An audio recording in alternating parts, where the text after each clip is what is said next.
Another world, another time, in the age of wonders.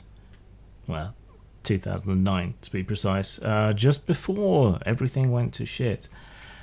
Dragon Age, the computer game version, came out, and this is one of those computer games that promised a lot and then kind of failed to deliver, even more so than Mass Effect, though it's kind of weird with Mass Effect being that much more popular. I don't think we've ever seen an official game of Mass Effect. I made one using Silhouette as a fan project. Some other people have approached it with perhaps less suitable systems, but there was the official tie-in game, Dragon Age from Green Ronin, which also gave us the age system, something they tried to sell decoupled from Dragon Age, but despite the patronage of Will Wheaton and the appearance of the system on his tabletop series, it never really took off in the same way as Critical Role did, or in the way that Penny Arcade's Acquisitions Incorporated did, but Critical Role has dwarfed everything else since, and the game didn't really grab people, certainly not when separated from Dragon Age. You can tell it's a long time ago because people hadn't cottoned that Will Wheaton was a complete dickbag at the time, and this was considered a selling point. But hey-ho. With likely an even more disappointing entry in the Dragon Age series coming out, it seemed like a good time to look at the most recent version of the Dragon Age tabletop game, because when I experience crap media, it makes me want to do it myself, but better. And so, anticipating severe disappointment from any incoming Dragon Age computer game, it made me think, Dragon Age had a lot of cool stuff when it started. Wouldn't it be interesting to do something cool in that world rather than the progressive series of increasing disappointment we got from the computer games? Dragon Age is a sort of halfway house between Dungeons and Dragons and proper grown-up role-playing. He said, insulting half his audience, but then what is new? It's still a class level system, but it has tweaks and so on that make it a bit more suitable for proper grown-up play. And it has the capacity for mechanized at-the-table creativity and tactics, I suppose, a bit more than just exchanging blows constantly, which is the D&D combat experience. The core mechanic is 3d6 plus bonuses versus the difficulty, which, is approximately the same as you get rolling a d20, but which is far more likely to land in that middle range of the bell curve. Now, that's something that's normally used for gritty systems where skill and even relatively small advantages can make a big difference, more than just blind luck criticals. Yeah, which kind of fits with the darker, grittier tone that Dragon Age was originally going for. Doubles or triples on your dice create stunt points, which you can then spend on special moves in combat, which boosts both magic and non-magical actions that you might take. Like, you can boost the damage, or you can get an extra attack, or something like that. Your abilities, your attributes really, aren't ranged from 3 to 18, even though that's what you roll to determine them. Rather, they range from a -2 at a score of 3 through to +4 at a score of 18. So that's mostly going to seem quite familiar. We are still talking roughly about the D20 sort of scale of things. The game doesn't exactly have a skill system per se, but it has foci, not focuses, editor, Damn colonial grammar messing things up. nor foci. These are little sub-specializations, and when they fit, you get a little +2 bonus for your ability. So it doesn't really delve that deep into skills, but there are things you can have that give you little tweaks and so on. Your character comes with a background, which further defines your character and contains a mix of fixed and random bonuses that your character might have, depending, contingent on that background.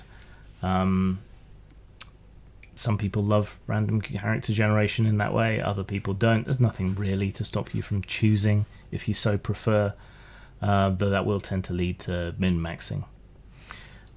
Sometimes these choices and roles are important to your class that you'll end up choosing, sometimes less so. Obviously there's more of a trend towards it being important when you're playing a non-human race or a specialist like a magic user. Your classes determine your starting health, the types of weapons you have access to, and provide you class-specific powers.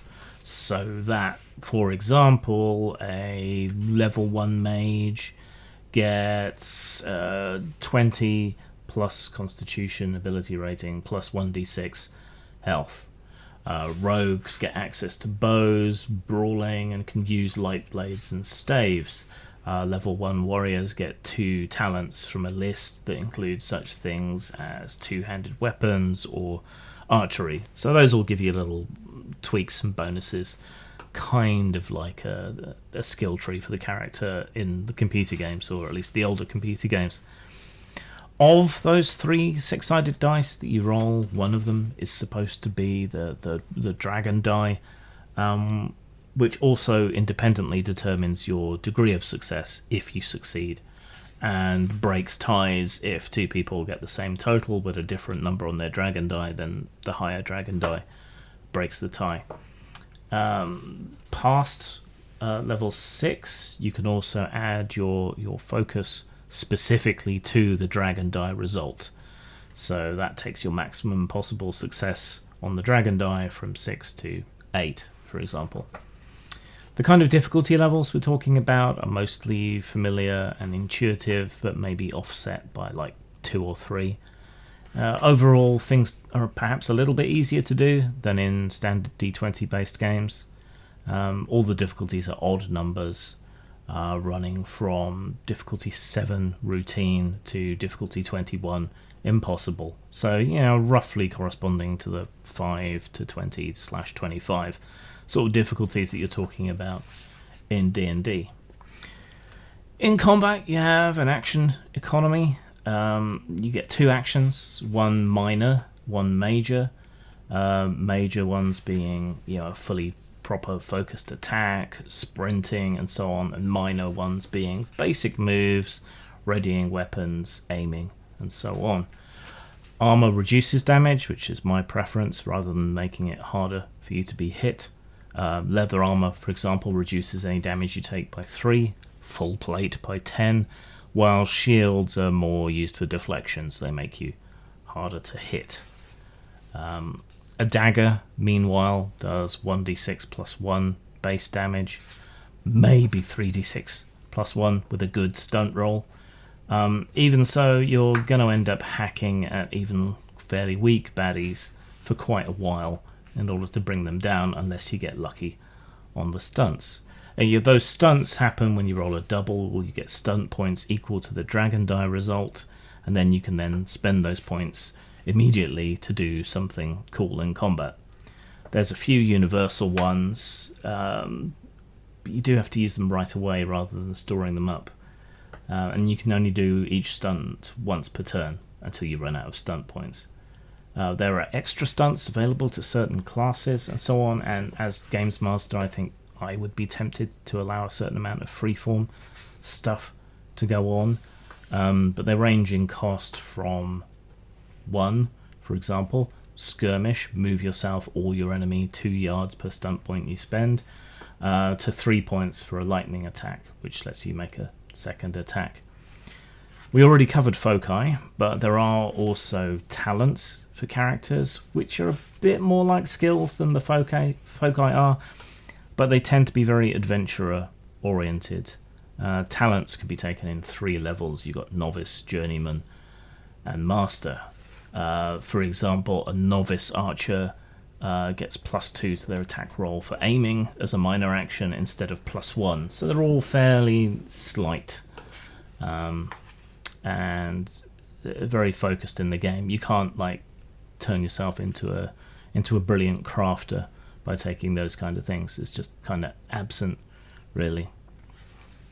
A journeyman archer, on the other hand, can reload their bow as a free action or their crossbow as a minor action.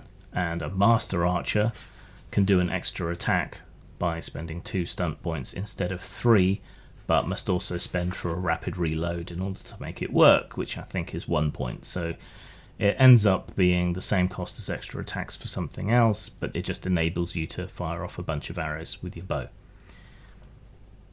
Fine. As I said, these are all very specific in terms of their applicability compared to foci, but they do at least have variable levels of bonus. You can level up your foci to a degree, but not until you're past level 11, which allows you to invest a second focus in the same focus, turning it into a +3 focus instead of a +2. But obviously the effect is fairly negligible.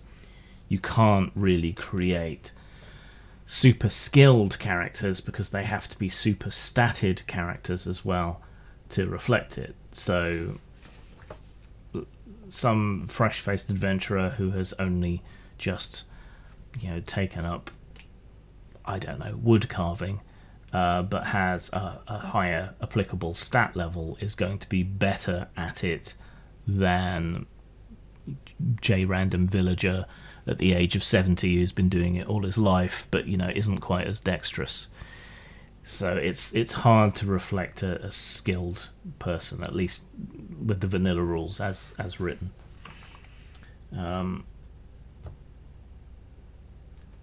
Specializations are another aspect here. They're kind of like subclasses in modern D&D, or prestige classes in old D&D. Rogues can become assassins, bards, duelists, and so on, for example. And these specializations are really just their own special 3-level talent, like the other talents that you can raise at level 6, 8, and 10 if you want to develop it that quickly. So that kind of takes us over all the rules parts, etc. You do get a nice primer on the world of Dragon Age, though we live in an age of online wikis and archive.org, so it's kind of questionable whether you really need this kind of thing anymore.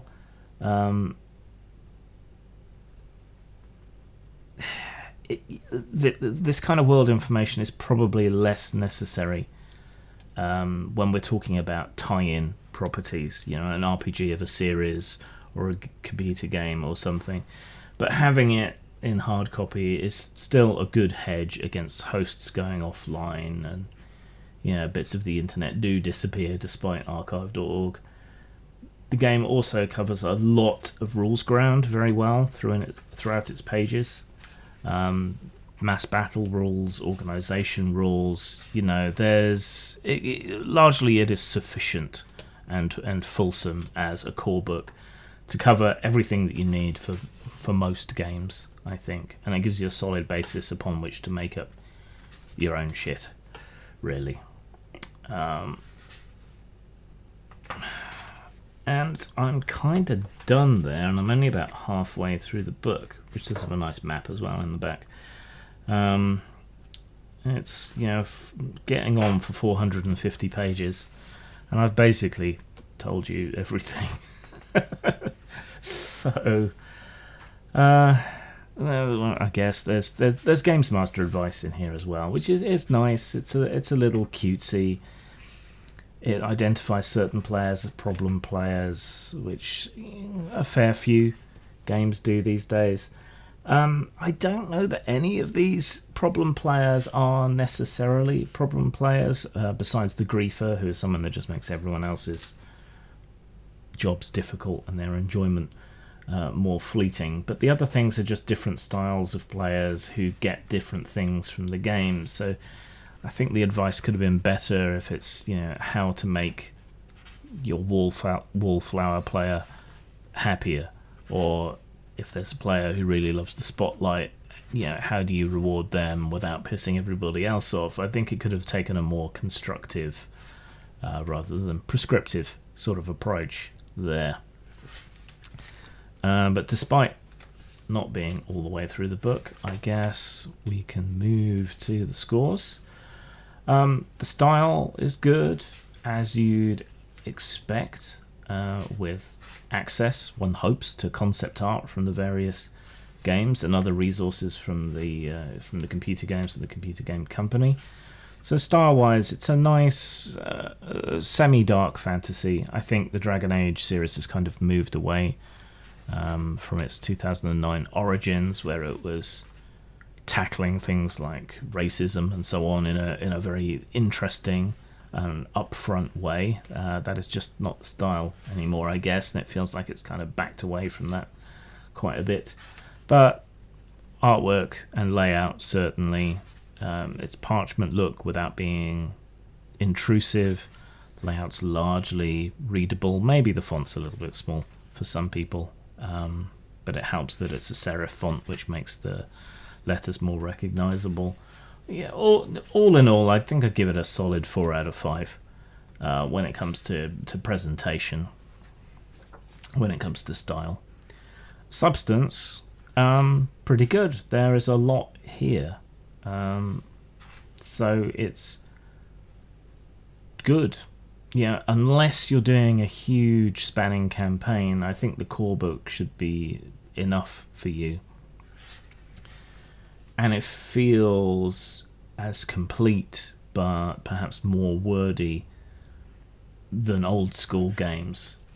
I'm not sure how Dragon Age it feels necessarily. It feels more like someone's extremely house-ruled D&D from back in towards the end of 2nd edition sort of era, but better, more professional, and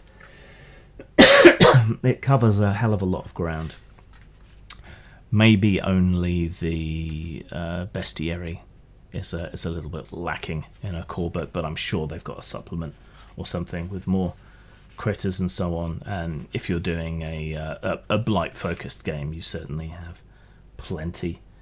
So in terms of substance, I think a 4 out of 5 there as well. So that's 8 out of 10, 4 out of 5. Better perhaps than it deserves, because it is, after all, a fantasy heartbreaker that is tethered to a quasi-failed fantasy heartbreaker computer game project. It doesn't really do anything new. I mean, back in 2009, Dragon Age was a breath of fresh air, but I think over time it's lost all of those things that made it really interesting. The game doesn't do anything new, and you probably need another fantasy RPG at this point, like you need a fistula full of squirrels. But here we all are. And if you are looking for an alternative to D&D, but your players aren't willing to give up on fantasy, and maybe if they're keen on Dragon Age, or you want to induct someone into proper role-playing games who is a Dragon Age fan, then, you could do worse. The score is higher, probably, than it deserves, because if I gave an ingenuity score or something, it would probably be around a 2, if that gives you some kind of idea. But what do I know? People love their fantasy games and seem unwilling to step beyond them, so this is at least a good half step towards getting people to play something else rather than D&D, because while it's different, it's also familiar, and it has the familiarity and network externality of people knowing what Dragon Age is and a lot of people having played it. Of course, a lot depends on the new release of the computer game, and if that turns out to be a disaster, which many people are predicting and seems to be a safe bet for most games these days, I guess we'll see. But there you go. That's my opinion, at least. Zang.